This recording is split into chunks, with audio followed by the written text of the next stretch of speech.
আসসালামু আলাইকুম রহমতুল্লাহ। কি অবস্থা সবার, কেমন আছেন? অনেকে বাচ্চাদের জন্য ভালো একটি ট্যাবলেট খুঁজছেন কম প্রাইজের মধ্যে, অথবা অনেকেই বড় স্ক্রিনে ভিডিও দেখতে পছন্দ করেন। তো আজকের ভিডিওটি আপনাদের জন্য। আমাদের হাতে রয়েছে হকো A12 এর একটি ট্যাবলেট। আজকে আমরা এই ডিভাইসটি নিয়ে বিস্তারিত আলোচনা করব এবং দেখব এর মধ্যে কি কি রয়েছে, এর ভালো এবং খারাপ দিক নিয়ে আলোচনা করব। আপনারা দেখছেন সিম্পল টেক, আপনাদের সাথে আছে আমি রেদওয়ান। তো দেরি না করে চলুন শুরু করা যাক। তো সর্বপ্রথম আমরা বক্সটি আনবক্সিং করে ফেলি এবং দেখি বক্সের মধ্যে কি কি রয়েছে। যেহেতু এটা একটি ট্যাবলেট, এর মধ্যে অনেক কিছু থাকার কথা, তো সেই ক্ষেত্রে আমরা একটু দেখি এর মধ্যে কি কি রয়েছে। আপনারা দেখতে পাচ্ছেন এখানে কিন্তু এটার মোটামুটি কিছু একটি ধারণা দেওয়া হয়েছে এর মধ্যে কি কি রয়েছে, ওয়াইফাই সাপোর্টেড কিনা।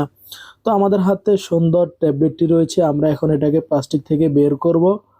ওহো, খুবই চমৎকার একটি ট্যাবলেট। আমার কাছে এখানে মনে হচ্ছে অ্যালুমিনিয়াম, কিন্তু এটা অ্যালুমিনিয়াম না, এটা একটি প্লাস্টিকের ফ্রেম। তারপর এখানে একটি সুন্দর বক্স দেখা যাচ্ছে, এখানে কিছু মেনু টেনু দেখা যাচ্ছে খুবই বড় সড়ো। এগুলোকে আমরা সাইডে রেখে দিবে, এগুলো আমাদের প্রয়োজন না। একটি সিম ইজেক্টর রয়েছে। এখানে আপনারা দেখতে পাচ্ছেন একটি ওয়্যারলেস কিবোর্ড রয়েছে, এটা কিন্তু একটি ওয়্যারলেস কিবোর্ড, খুবই ভালো একটি চমৎকার বিষয়। তারপর এখানে আপনারা দেখতে পাচ্ছেন একটি খুবই সুন্দর একটি ফোল্ডেবল কভার, এটা দিয়ে আপনারা চাইলে স্ট্যান্ডও তৈরি করতে পারবেন এবং ডেকও রাখতে পারবেন সেফটি সহ। এর মধ্যে একটি কলমও দেখা যাচ্ছে, আপনারা দেখতে পাচ্ছেন এখানে খুবই সুন্দর একটি কলমও রয়েছে।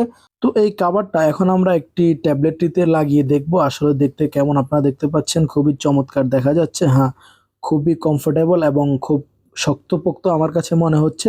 এভাবে আপনারা এটাকে স্ট্যান্ড করে এভাবে টেবিলের উপরে রেখে দিতে পারবেন, কোনো সমস্যা হবে না। তারপর এখানে আরেকটি বক্স দেখা যাচ্ছে, যেহেতু আমরা এখনো চার্জার দেখি নাই, তো সম্ভবত মনে হচ্ছে এটার ভিতরে চার্জারটা হবে। খুলতে একটু কষ্ট হচ্ছে কারণ এটা আমরা একটু কম ওপেন করি, তো এই জন্য। তো আপনারা দেখতে পাচ্ছেন এখানে একটি কেবল রয়েছে আর একটি অ্যাডাপ্টার রয়েছে। এই ছিল বক্সের মধ্যে, আর তেমন অন্য কোনো কিছু এখানে ছিল না। তো চলুন আমরা এক নজরে একটু দেখে আসি এর মধ্যে কি কি রয়েছে। একটি ট্যাবলেট রয়েছে, একটি কভার রয়েছে, একটি ওয়্যারলেস কিবোর্ড রয়েছে, একটি কলম রয়েছে, আর একটি অ্যাডাপ্টার রয়েছে, একটি কেবল রয়েছে। এই ছিল বক্সের মধ্যে। তারপর আসুন আমরা এই ডিভাইসটির ওয়েট এবং ডিজাইন নিয়ে কথা বলি। ডিজাইনটা আমার কাছে খুবই চমৎকার মনে হয়েছে, মোটামুটি স্লিম মনে হচ্ছে এবং ব্যাক প্যানেলটা আপনার অ্যালুমিনিয়ামের মতো দেখা যাচ্ছে, কিন্তু এটা একটি প্লাস্টিক প্যানেল ব্যবহার করা হয়েছে। এতে 499 গ্রাম ওয়েট ব্যবহার করা হয়েছে। 10.1 ইঞ্চের একটি ডিসপ্লে ব্যবহার করা হয়েছে। এই ডিভাইসটিতে দুইটা স্পিকার ব্যবহার করা হয়েছে, সাউন্ড কোয়ালিটি খুবই ভালো ছিল। এটা আপনারা টাইপ সি চার্জার দিয়ে চার্জ দিতে পারবেন। ভলিউম আপ ডাউন বাটন রয়েছে। 3.5 mm হেডফোন জ্যাকও ব্যবহার করা হয়েছে এর মধ্যে। আর এই ডিভাইসটার আরেকটি চমৎকার বিষয় হচ্ছে ওয়্যারলেস কিবোর্ডটা। এটা যখন আমি সামনে নিয়ে বসি তখন আমার কাছে মনে হয় যে আমি একটি ল্যাপটপ নিয়ে বসে আছি, খুবই চমৎকার ফিল দেয়। এটা কিন্তু ওয়্যারলেস, এটা আপনারা চাইলে বারবার চার্জ করে ব্যবহার করতে পারবেন টাইপ সি চার্জিং এর মাধ্যমে। আপনারা দেখতে পাচ্ছেন এই কিবোর্ডটার ডান পাশে কর্নারে একটি সুইচ অন অফ বাটন রয়েছে। আপনারা যদি এটা অন করে দেন কিন্তু এটার ব্লুটুথ কানেকশনটা চালু হয়ে যাবে। আপনার ট্যাবলেটটা থেকে আপনি যখন ব্লুটুথটা কানেকশন করবেন অটোমেটিক খুব ইজিলি এই কিবোর্ডটা আপনারা ব্যবহার করতে পারবেন। এটা একটি চমৎকার দিক ছিল। আমার কাছে খুবই ভালো ফিল হচ্ছে যখন আমি এই বাটনগুলো প্রেস করছি, খুবই চমৎকারভাবে কিবোর্ডটি কাজ করছে। একদম দেখতে পাচ্ছেন আলাদা আলাদা, এখানে একটু দূরে রেখেও আপনারা এটা ব্যবহার করতে পারবেন। এর মধ্যে একটি প্যান রয়েছে, আপনারা চাইলে এই প্যানটাও ব্যবহার করতে পারেন, কিন্তু একটু জোরে প্রেস করতে হয়, একটু জোরে প্রেস করে চাপতে হবে।